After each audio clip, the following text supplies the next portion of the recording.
I would like you to clarify a doubt regarding the manifestation of the three main Satans in humanity. I hope I have understood it. I still don't quite understand how the enemies are manifested according to Ephesians 6:12. This agreement is brief, because every kingdom divided against itself falls, and that is the point. As they are divided, when they try to unite, it is like what we see in the final empire, in the world order, represented by the feet of the statue that came to us in Daniel 2, when the feet were a mixture of iron and clay. And because of that, due to being made of two materials, they will not be able to mix and will come apart.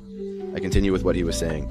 It says, have these two Satans had a truce directly from the beginning, or have they all been separated? If so, what would be the difference? According to the Gnostic books, once Samael fell and authority was given to Hillel, who is Lucifer, Samael became so envious of this that he engendered death. Thus, there has always been a rivalry. Samael did something to obtain the authority of the material, of the earth, of matter, and Lucifer caused man to be revealed to Elohim in order to impose himself and take away the authority that Samael had over matter, or that he had over this reality. Thus, there has been a rivalry since the beginning. But Luke 23 verse 12. See how particular this is, because this is something that Yahweh does throughout all human history, in many parts that are mentioned in Scripture, and that sometimes seem to be in Scripture for no apparent reason, or that it's strange that it's there, but they have a spiritual revelation.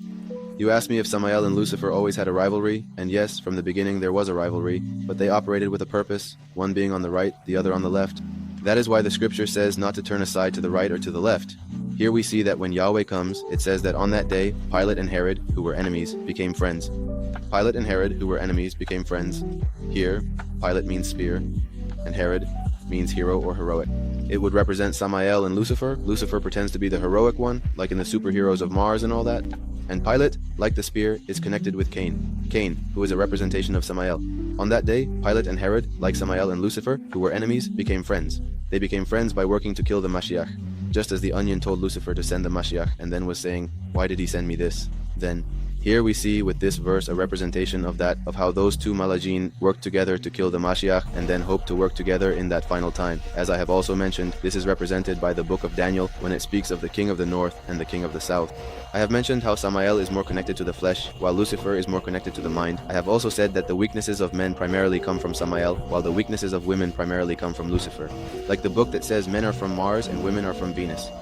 Due to some differences and weaknesses of each, men tend to have the weakness of being proud, of believing themselves. The powerful of the world, the owners of the world, have the weakness of being lustful, which is something related to the flesh, needing that passion of the flesh.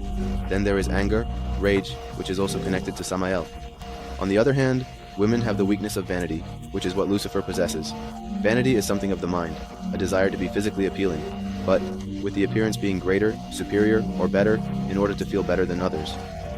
Vanity is something that is completely in the mind, because a person can be very good-looking that, for example, due to insecurity and other factors, one may feel extremely ugly.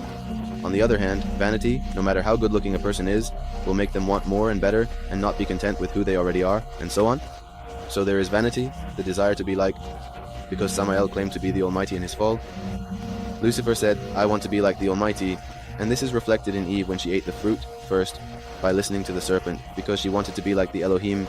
So, in what I also refer to regarding Samael being related to the sin of the flesh, as I mentioned, that of lust, something carnal. The other aspect is more about emotions and feelings, rather than referring to the mind or thoughts. Also, because, so to speak, remember that Samael walks around like a roaring lion, seeking whom to devour. He represents an angel that is here on earth, the king lion of the jungle. So, in that sense, he is the one who rules the world without law. The negative, I repeat, that of the flesh, the bad in a clear way, while Lucifer is the one who pretends to be an angel of light. He shows an appearance of being good, but he is bad, a wolf dressed as a sheep, hence putting on an appearance X, but in the mind, in the heart being something else, being dirty even though it looks clean on the outside.